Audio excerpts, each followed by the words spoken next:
Yes, hello, hello, hello, hello. Good evening sa inyong lahat dyan. Ayan guys, naalala niyo yung bading dito na nakita niyo sa video ko. Diyos ko. Ang sabi ko, pupunta lang ako ng City Hall. Hindi ako matutulog sa City Hall, bading. Ngayon pagbalik ko, yun ang ginawa mo sa akin.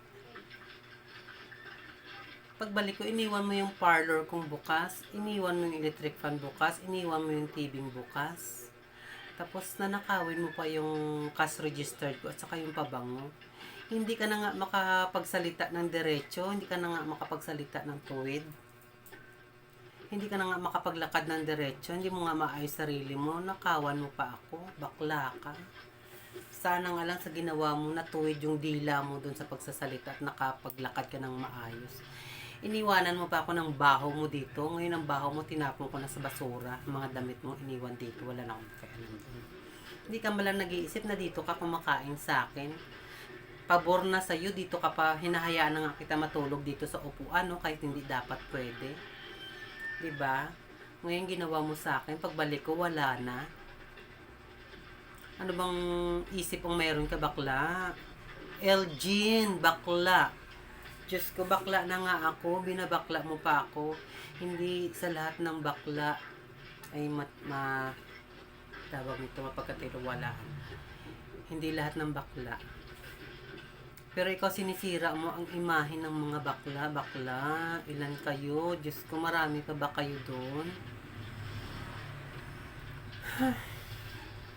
Ngayon, idaan ko na lang sa kain kasi wala na akong magawa. Ito oh. Ito lang nabili ko. Idaan ko na lang sa tawa pero masama ang loob ko sa'yo. Hayop ka. Ito, sponsor lang to. Thank you sa sponsor, te. Thank you din sa sponsor. Ayan, dahil sa'yo, ayan tuloy, binigyan ako ng grasya.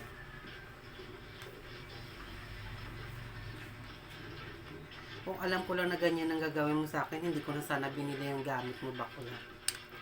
E pag ganun-ganun ka pang nalalaman. Hindi ka na nga makapagsalita ng tuwid eh. Dahil alam ko na paralyzed ka pero ganyan pang ginagawa mo. Binigyan pa kita ng chance pero wala ka. Kahit saan mo dalhin yan, bakla. Tinangay mo pa ang cash registered ng susi na sa akin. Diyos ko, bading ka talaga, bading. Ito, ikain ko na lang oh. Para sa'yo to oh. Para mabusog ka. Ang unang huli at subo sa'yo.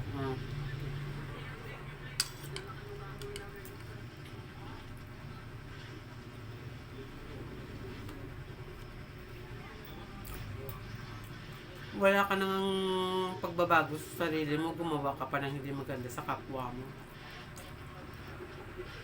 Huwag kayong mandamay sa mga baklang matitino, bakla. Ha? Kaya mga bakla hindi na napapagkatiwalaan dahil sa ginagawa nyo eh. Kayo mismo ang gumagawa, dinadamay nyo kami. Ako na mismo oh, pinatulog, tinanggap kita bilang tao. Anong ginawa mo, hayop?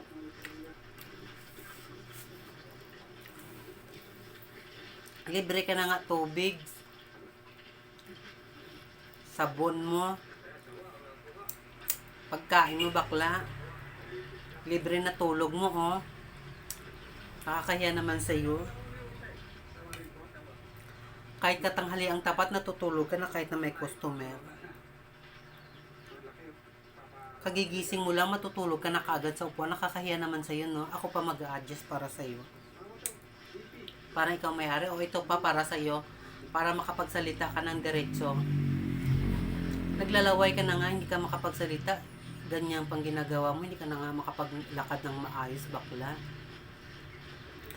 Sinisira niyo yung reputasyon ng mga bading na matitino, bakla.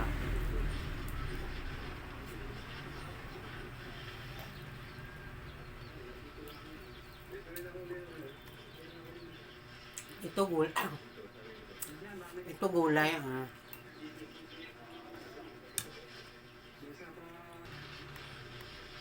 Pag kumakain ako sa labas, niyayaya kita, nililibre kita, bakla. Ako pa nang nililibre sa'yo.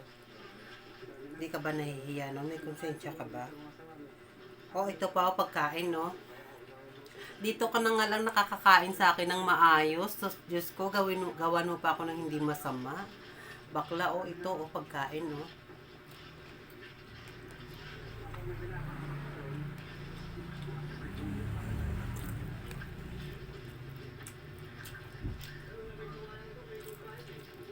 Ang mga resibo ko, hindi mo mapapakinabangan yun, bakla.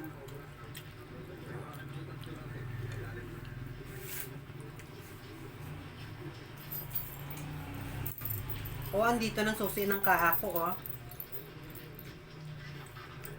Purasahin mo yan para masira mo, bakla. Sana nga lang hindi masira yung buhay mo sa pagpursa ko doon. Ito, oh. Diyos ko, kaawang-awang bakla. Kaya hindi na ako magtataka kung bakit ganyan ka.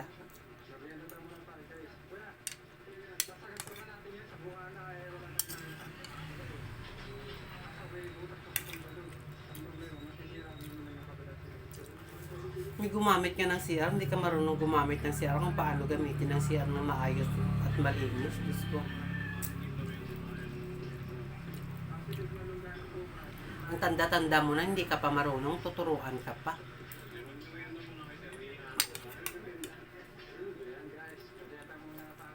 Yun ang tanda-tanda mo na nga sa paggugupit, pero hindi mo pa ma-perfect ang paano gupit ng maayos, bakla, tapos ganun mo pang ginagawa mo sa akin, nanakawan mo pa ako.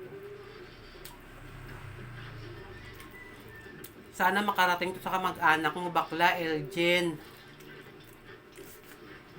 Sino man yung kamag-anak niyan, ayan ang ginawa ng kamag-anak niya sa akin, nagnakaw na walang Diyos ko. Pati pa bango na nakawin. O ito, kain ko na lang o para sa'yo. Bakla ka.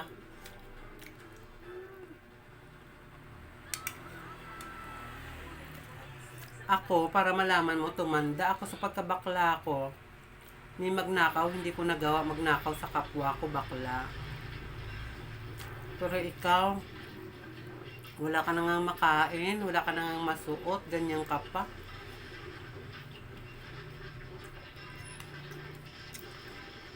Ang hirap pag mabait sa yung tao, no? Binababoy ka ng todo.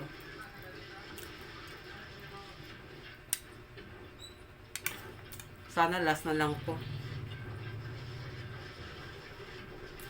Taas kamay ko na, last na to. Lord, ikaw na bahala sa mga taong gumagawa ng hindi maganda. Ipanalangin ko na lang. At ikain ko na lang. Ito, oh, kain na lang tayo, guys. Ako makapagtrabaho pa, ikaw. Makapagtrabaho ka pa ba ng maayos? Hindi. Alam mo kung bakit? Bulol ka na magsalita, hindi ka pa maayos magsalita, parang lasing ka pa magsalita, wala nang tatanggap sa'yo, bakla. Dahil ganyan ka, magnanakaw pa.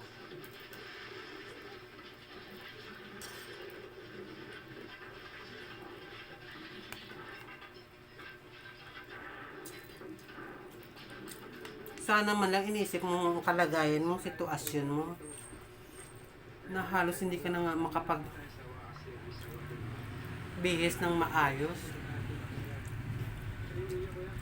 Sana inayos mo man lang ang sarili mo na kahit nandito ka sa akin, maski pa paano nakatikim ka ng masarap na pagkain o nakatikim ka ng maayos-ayos na pagkain o kaya maayos na kanin. Bakla ka. Ngayon magdusa ka habang buhay. Hindi mo naisip yun.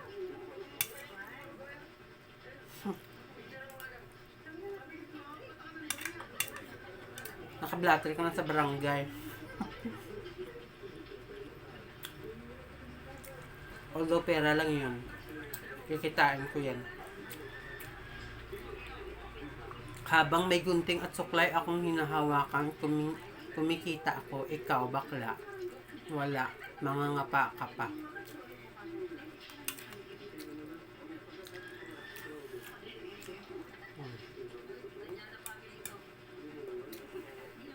Good evening guys. Kung sino man nakakilala sa kanya. Nabiktima na naman ako ng isang hindi magandang pangitain. Nabodol na naman ako ng isang bading. So you guys, good evening. Ito dinadaan ko na lang sa kanin.